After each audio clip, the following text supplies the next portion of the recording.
Guys welcome back to Janu's recipes and vlogs. ఈరోజు మన video వచ్చేసి హెయిర్ కట్ అనమాట. చాలా రోజుల నుంచి పెంచుతున్నా, ఆల్మోస్ట్ ఒక 22 మంత్స్ నుంచి పెంచుతున్నా. సో ఈరోజు వచ్చేసి దీన్ని హెయిర్ కట్ చేపించేసి పడేయడం ఎందుకని చెప్పేసి క్యాన్సర్ పేషెంట్స్కి డొనేట్ చేద్దామని అనుకున్నాను అనమాట. చాలా రోజుల నుంచి అనుకుంటూనే ఉన్నాను. ఈరోజు అయితే కట్ చేపించి హెయిర్ డొనేట్ చేద్దామని నేను అనుకుంటున్నాను. చూద్దాం ఎలా ప్రాసెస్ ఏంటనేది నెక్స్ట్ వీడియోలో చెప్తూ ఉంటాను. బట్ నాకు అస్సలు ఇష్టం లేదు, కానీ క్యాన్సర్ పేషెంట్స్ అనేసరికి ఇంకేం చేయలేకపోతున్నాను. ఆల్మోస్ట్ 2 years నుండి మా తమ్ముడు హెయిర్ పెంచుతున్నాడు. ఈ గ్యాప్లో మేము ఎక్కడికి వెళ్ళినా సరే, నా ఫ్రెండ్స్ అయినా లేదా మా తమ్ముడు ఫ్రెండ్స్ అయినా ఫస్ట్ అడిగే క్వశ్చన్, వాడు హెయిర్ ఎందుకు పెంచుతున్నాడు అలా అని. కొంతమంది చాలా బాగుంది పెంచనివ్వు అంటే, ఇంకొంతమంది ఎలా ఉంది చూడు కట్ చేయించమని నువ్వైనా చెప్పొచ్చు కదా అనేవాళ్ళు.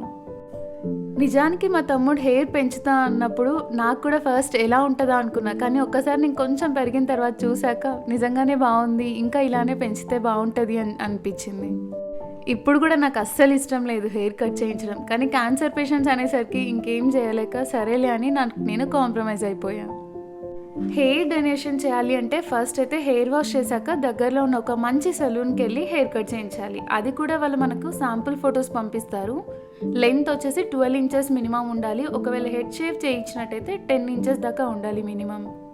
ఫస్ట్ మాకు కూడా ప్రాసెస్ అంతా తెలీదు. మేము కూడా ఒక యూట్యూబ్లో చూసిన తర్వాతే డిసైడ్ అయ్యాము. వాళ్ళని అప్రోచ్ అయిన తర్వాత వాళ్ళ డీటెయిల్స్ అన్నీ షేర్ చేశారు. ఓకే ఇది జెన్యూన్ అనుకున్న తర్వాతే ప్రొసీడ్ అయ్యాము. అండ్ వాళ్ళు ఇన్స్ట్రక్షన్స్ కూడా ఇస్తారు ఎలా కట్ చేయించాలి ఏంటి అనేది. ఇంకా హెయిర్ కట్ ఇదంతా అయిపోయిన తర్వాత పిక్ కూడా షేర్ చేయాల్సి ఉంటుంది. ఈ హెయిర్ పట్టుకొని దాంతో కలిపి ఫొటోస్ తీసుకొని పంపించాల్సి ఉంటుంది. యాక్చువల్లీ మేము వెళ్ళింది సెలూన్కి సండే రోజు వెళ్ళాము. ఇంకా డిటీడీసీ చేయించాలంటే ఆ రోజు అవ్వదని చెప్పేసి నెక్స్ట్ డే మళ్ళీ స్పెసిఫిక్గా డిటీడీసీ చేయించడం కోసమే వెళ్ళాము. అబ్బాయిలు ఎవరైనా హెయిర్ పెంచుతున్నారు అంటే అది ఇంట్లో వాళ్ళకి మాత్రం పెద్ద టాస్క్. ఎందుకంటే కాస్త హెయిర్ ఫాల్ అయినా నా హెయిర్ మొత్తం పోతుంది, హెయిర్ ఫాల్ అవుతుంది, ఏం చేయాలి అని చాలా క్వశ్చన్స్ అడిగేవాడు నా తమ్ముడు కూడా.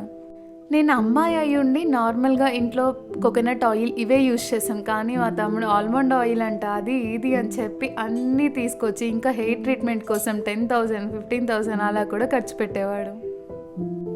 కానీ అలాంటి హెయిర్ కట్ చేయించాలంటే వాడికి కూడా ఇష్టం లేదు, బట్ కాకపోతే తప్పట్లేదు.